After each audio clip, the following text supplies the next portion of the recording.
Jay Busbee from Yahoo Sports joins us. Jay handles the auto and horse racing and golf beats. Does that about cover it? That's a little bit of MMA here and there, but yeah, All right. whenever they need me to, I'm there. Well, that's a pretty full plate this time of year. Now, you were at Talladega and the Kentucky Derby last weekend. You got your second win back?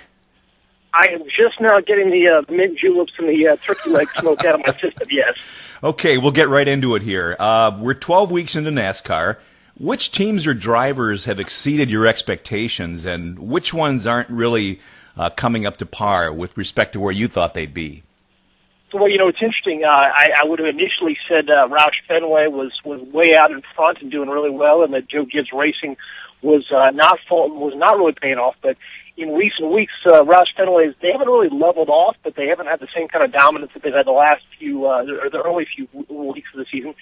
And Joe Gibbs Racing is finally kind of getting their wheels under them, so to speak.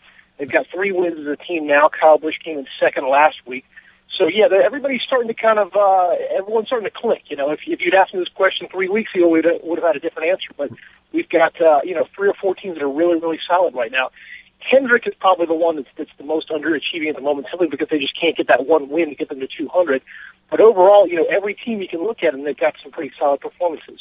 Okay, parting thoughts on Talladega. Is there anything left to say about Danica and Sam Hornish Jr.?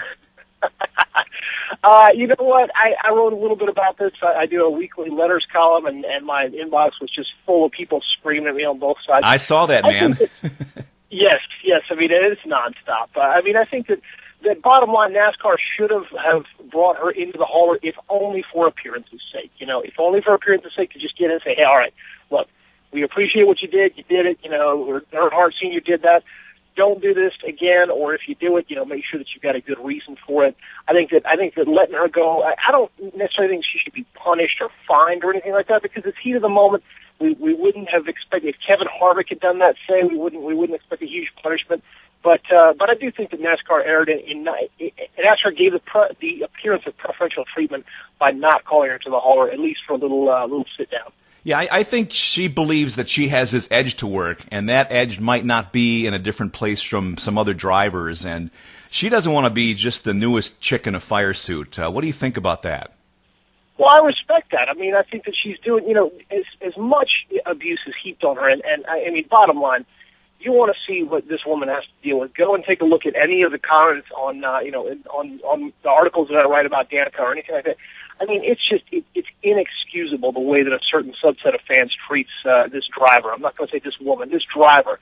It's disrespectful to her as a driver. It's disrespectful to her as a woman.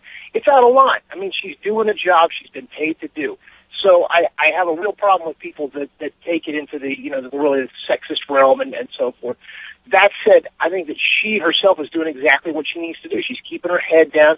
She's racing strong. She's racing hard. She's not making she herself doesn't make a big production of herself. She realizes she's not a great driver yet. And so she does what she needs to do, and she stands up for herself on the track. I think that, as with so much else, the hype that has surrounded her has turned off a lot of people, and I can certainly understand that. Okay, let's talk about the lady in black, Darlington, round 2, Kevin Harvick versus Kyle Busch. The track wants to sell tickets with last year's Rumble in mind, but the drivers want to stay the hell away from that. Is there a place in NASCAR for rivalries like there is in other sports? Baseball, football players don't run away from that. Do NASCAR drivers think rivalries beclown the sport and they don't want to be thought of as, say, pro wrestlers?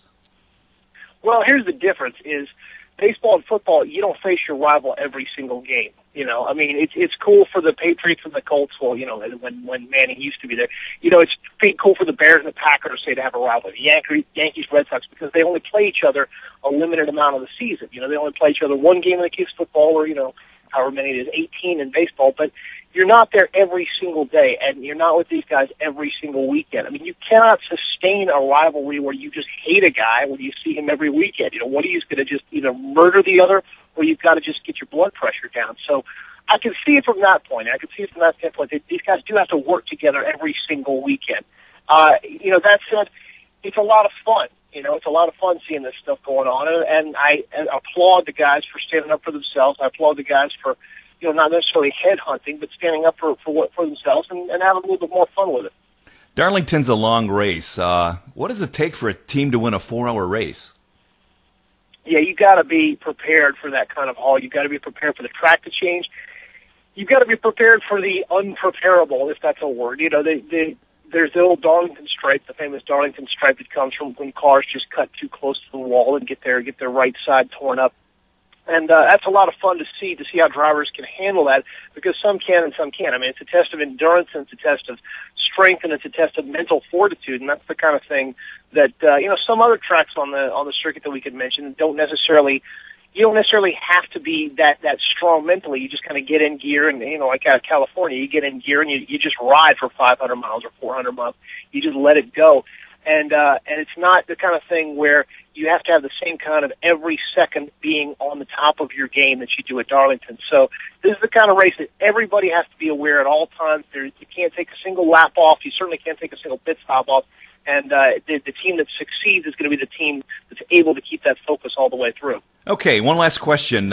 Who do you like to win at Darlington, and why? I took Kyle Busch. He's my pick this week because he's got the hot hand. I mean, he won 2 weeks ago. He came in second last week. Everything seems to be clicking for him, and I think that he's won at Darlington before. He won in 2008. And, the other guy that's had a lot of success there is Jeff Gordon, but it's been quite a while since he's had any real success, and as we all know, Gordon is having a lot of trouble this year. So I think that Kyle Busch is the kind of guy that you want to look at this time around for having a good run and keeping his mid-season rebirth going. Jay Busbee, Yahoo Sports, thank you very much. We hope we can talk again. Absolutely. Looking forward to it. Great. John Grant in Los Angeles, back with more on the 405 Live.